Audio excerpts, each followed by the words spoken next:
आपने सिंपली ये करना होता है कि 0 और 1 एक दूसरे के ऊपर नीचे हैं और जहाँ पे 1 है वहाँ पे आपने पॉइंट डाल देना होता है।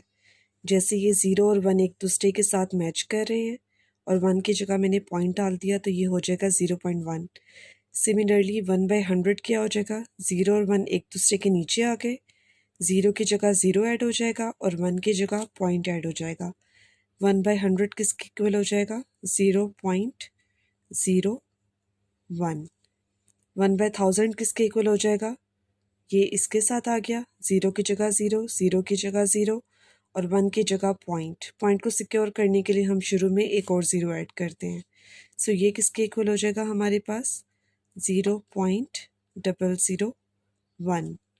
इसी तरह यहाँ देखें, ये 0 इससे मिल जाएगा, ये 0 इससे मिल जाएगा, 1 यहाँ पे मिल जाएगा।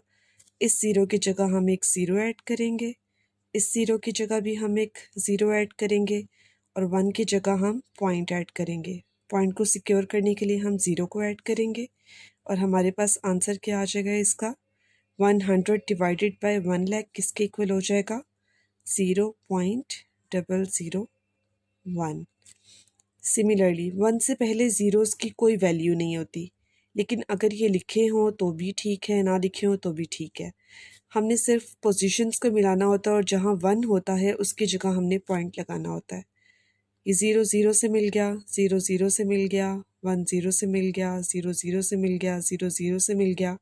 सपोज करें यहाँ एक और 0 और एक और 0 भी मौजूद था, लेकिन जहाँ पे मेरे पास 1 है वहाँ पे मुझे पॉइंट ऐड करना होता है। ये जो डिनोमिनेटर में 1 है इसके पॉइंट पे मुझे पॉइंट ऐड करना होता है। और आपको पता है कि लेफ़्ट हैंड साइड पे ज़ीरोज़ की कोई वैल्यू नहीं होती। सो मेरे पास ये भी बेसिकली 100/1 लाख ही था। इसका आंसर भी आ जाएगा 0.001।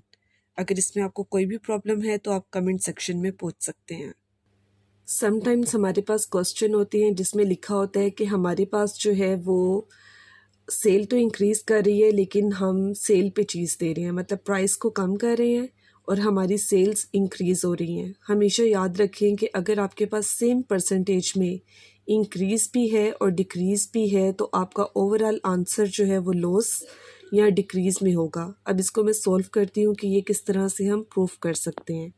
इसका आंसर वैसे होगा कि ओवरऑल हमारे पास सेल्स में जो चेंज है वो डिक्रीज़ है और इसको प्रूफ करने के लिए मैं इसको सॉल्व करती हूँ और फिर इसको आपको समझा दूँगी।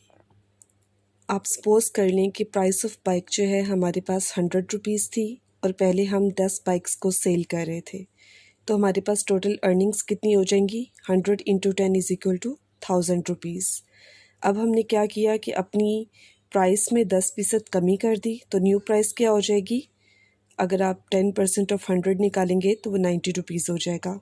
मैंने पहले भी बताया कि जब आपने 10% ऑफ 100 निकालना है, परसेंट को आपने 1/100 से चेंज करना है, ऑफ की जगह मल्टीप्लाई लगाना है, तो आपको पता चल जाएगा कि कितना डिक्रीज़ आपने करना है। अब हमारे पास न्यू प्राइस जो है वो 90 रुपीज़ हो जाएगी और हमने क्या किया है कि 10% हमारी सेल्स में इंक्रीज़ हुआ है, तो टोटल सेल जो पहले 10 थी अब कितनी बाइक सेल्स हो रही हैं, 11। अब अर्निंग्स हमारी क्या होगी, 11 बाइक्स हमने 90 रुपये की अगर बेची हैं तो हमारे पास टोटल अर्निंग्स होगी 990।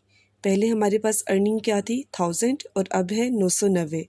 इसका मतलब है कि हमारे पास ओवरऑल जो है वो सेल्स में डिक्रीज़ आया है क्योंकि 1000 990 से बड़ा होता है। सो जब भी आप बस ये बात याद रखें कि अगर एक चीज़ में इंक्रीज़ हो रहा है और सेम परसेंटेज से डिक्रीज़ हो रहा है तो आंसर आपका हमेशा लॉस या डिक्रीज़ होगा। अब ये 11 मेरे पास टोटल सेल्स का किस तरह से आया है, उसके लिए आप ये देख लें कि पहले 10 बाइक्स थीं और अब हमने कितनी बाइक्स हम बेच रहे हैं, 10%। ऑफ की जगह मैंने मल्टीप्लाई लगाया, 10% ऑफ 10, 10% आपने इंक्रीज़ किया ना सेल्स को, तो 10% ऑफ 10 इज़ 1, तो वो 1 मैंने ऐड कर दिया। पहले 10 आप सेल कर रहे थे, अब आप 11 सेल कर रहे हैं। इसी तरह से अगर आप ये 90 देखें कि ये 90 किस तरह से आया, तो आप ये देखें कि प्राइस को डिक्रीज़ किया है 10%। पहले ओरिजिनल प्राइस क्या थी, 100, तो 10% की जगह मैंने डिवाइडेड बाय 100 लगाया, ऑफ 100 इज़ 10। इसका मतलब है कि 10 रुपये कमी की है आपने प्राइस में। 100 के बजाय अब आप 90 रुपए की दे रहे हैं। I hope this is clear. Thank you.